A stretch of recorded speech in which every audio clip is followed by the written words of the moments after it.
Shepherd Revolution. Hey, welcome to the Shepherd Revolution podcast. My name is David. We are continuing our series, Teaching to Change Lives, and I have here a teen coach trainer, an educator, a speaker, just an amazing human being, Lenita, on our series. Lenita, can you talk to us a little bit about what led you into teen coaching and your background as an educator? Yeah, totally. Thanks for having me, David. It's really good to be here. And I'd love to share, of course, my story in terms of why, how on earth did I start working with teenagers? And the crazy question is, why are you working with kids? Because teenagers are hard work, and often at times people are like, it's such a crazy role. So I guess where it led me to was, back, if I was to go really way back, during school, I was always that go-to peer support leader. And I always loved helping out my friends, the younger kids in high school as well. But I never wanted to become a teacher. And often back then, people told me, why don't you become a teacher, teach in school? And I said, no, that's the last thing I really want to do. Funnily enough, I ended up graduating and going to university to become a high school teacher. So I guess, when I started teaching in classrooms, I really loved the gig working with kids, and I was a PE trained as well. So I was teaching health and sport and physical activity. And then I thought to myself, I feel like there's something more here. I love teaching, but I wasn't necessarily content with the type of impact and influence I was generating in the classroom. So I started to suss out different platforms, whether that was church youth ministry, summer camps, sporting clubs. I tapped into different avenues working with kids, and I found that there was a massive gap between what they were applying in life and what they were being taught in school. So I started to just tap into more of the personal development world because I was already immersed in that culture. Yeah. And I found coaching, and I found life coaching and speaking. And I thought, okay, this is really cool. Like, people are coaching about life. And I thought to myself, I'm doing that in the classroom. So I started to just pursue coaching, and I realized there was nothing around team coaching. There was always about life coaching for adults. And I thought, why don't I just create something new here and coach teenagers external to the classroom? And that's kind of how it started for me. I just saw what was happening in the market, and I just took a risk and said, I'm just going to coach teenagers in my own business. And fast forward to today, I coach teens on the daily, and now I train the coaches to help them learn the skill sets to build a business, and of course coach them to breakthroughs as well.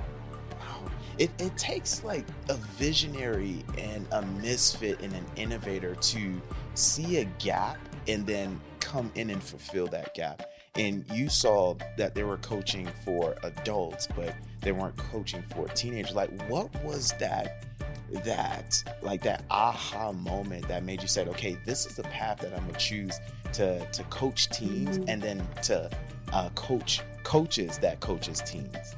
Yeah, I love this question. I think it was a sequence of moments that happened during my school teaching job. And, often as classroom teachers, we're the first point of contact when a teenager has an incident or they want to express a concern or maybe a confession in a conversation. And I was always that first point of contact for kids in the school. And, you follow the protocols and the procedures, and you report it to your executives or the principal, the person above you. So that happened quite often. And I just felt so frustrated in the process because I saw the child and I saw the parent getting lost in the system. And it was nothing to do with, the lack of skill set or the lack of support from the individual who was above me. It was just the system that was in place. And so I had a lot of parents wanting to approach me independently, wanting to approach me privately to support their teenager because the teen wanted me to support them. And so I just, it happened quite often. And I thought, parents are coming directly to me. I want to do something. And I just felt like I needed to just start tapping into an external platform until I just removed myself from the system completely. And now parents can be I can be that first point of contact for them. So I think it was just a sequence of moments in school, but especially being that first point of contact for those kids. Wow. So you got the affirmations of the parent and the action steps that they pursued you and wanted you to do it on the side. Now, you mentioned teen coaching. Like, do you also work with the parents as well, or is just you're completely focused on the teen? Yeah, I love this. We definitely heavily support and partner with the parents. And often at times we'll be coaching the parents through the process as well, because we want to achieve those breakthroughs in the home.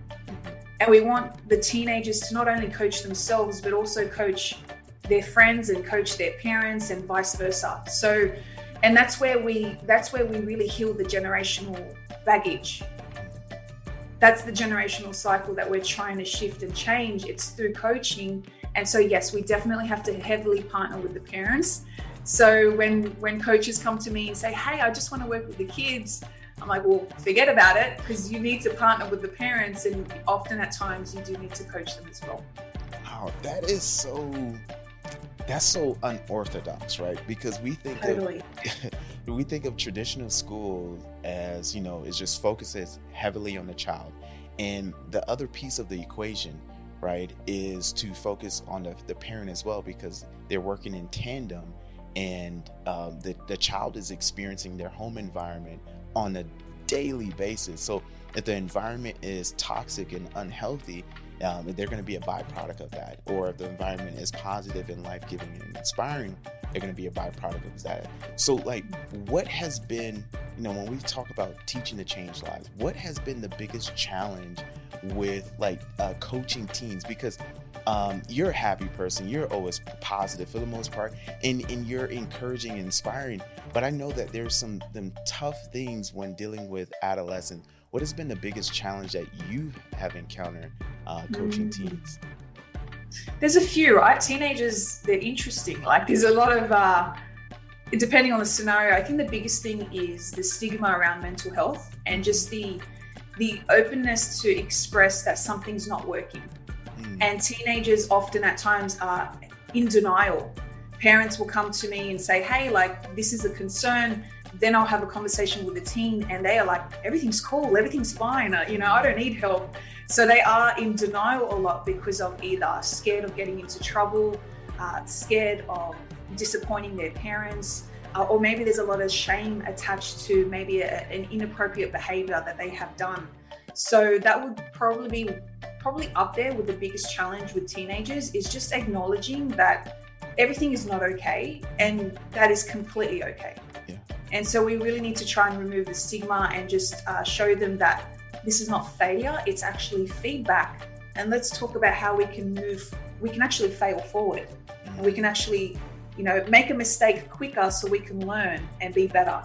So that's probably the biggest challenge for them, just to express and own it. And you mentioned stigma, to separate the stigma, to change the stigma, and it's the stigma that keeps them limited. Like, how do you, as an educator, as a teen coach trainer, help teens move past that stigma? What are some practical things that you do to move them past that stigma? Because I can envision that to be very limiting. Yeah, it always starts with us as the leader, and this is probably why I wasn't so conventional in school, or I maybe got into trouble at times as an educator, because I was so vulnerable and open about my personal story. And I had to break that boundary a little bit to show them that everyone is going through a tough time, but this is the mess that you can turn into a message. So to be really super practical, it's a matter of just talking and expressing your story with them and showing them that you're always going to be better. The future is so much brighter than now. And that's hard for a lot of adults. It's hard for a lot of educators to express. So when we want teenagers to open up and we question why they're not, we need to come back and look at ourselves and say, have I been vulnerable with these teens? Have I opened up my heart to them? And when you do, you give permission for them to do the same. The power of vulnerability. I know Renee Brown talks about that. And I have a favorite poem by Williamson. It's like, Our deepest fear is not that we're inadequate. Our deepest fear is that we're powerful beyond imagine. When we let our own light shine, we unconsciously give others the permission to let their light shine. And what you're talking about is being vulnerable in a way that they can be vulnerable, and transformation takes place when we're transparent and we're vulnerable. Do you find that to be true?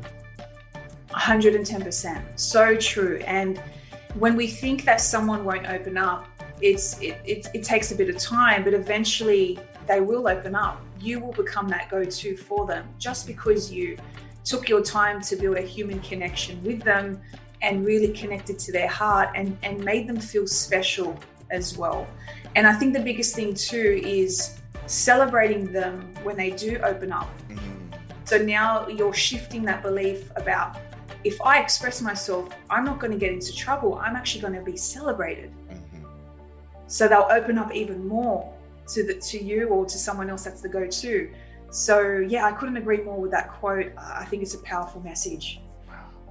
Yeah, you're talking about celebrating the effort, celebrating the courage. And oftentimes, right, courage is a muscle. And if we don't exercise it, then we lose it. And when I think about teaching to change lives and what you just shared, in order to teach to change lives, we celebrate the courage. We celebrate those moments of vulnerability and transparency. Now, for you, like, I'm curious. I don't know if I've ever asked you this. I know we've been like soul siblings for a minute now. But what pulls you, right? Like, what is your driving force? Like, what is your why and what gets you out of bed? Because as educators, it can be taxing. And then now you're not just educating the teens, you're working with adults who have a lot more personality in their issues. But what pulls Lenita forward on a daily basis? Yeah, it's a great question. Often I reflect on many different reasons and whys. And I think for me, my core purpose here is it's just so fun to be that story of possibility, that story of hope, and to just be that vehicle for teenagers to see, and for parents to see that even if you're starting life on the wrong foot, like, there's just so much hope for you to move forward and have fun with that. And so if I could just leave that story behind, and you have all these odds stacked up against you, but you can still thrive and flourish and be happy at the same time.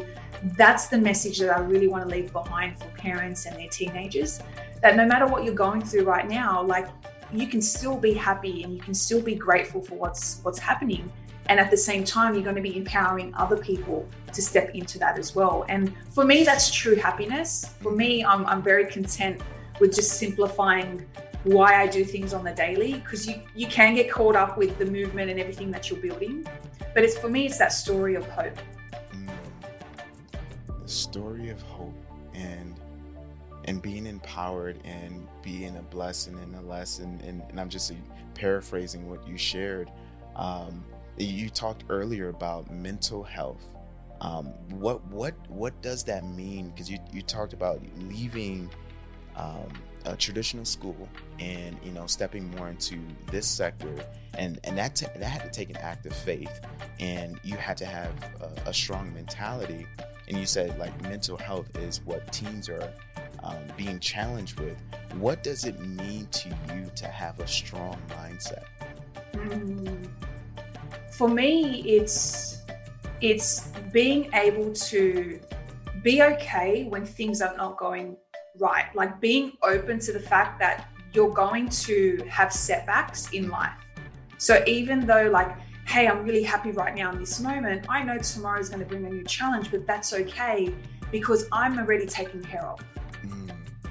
Whether you believe in God or the universe, like, I'm a woman of faith, so I know God has got me.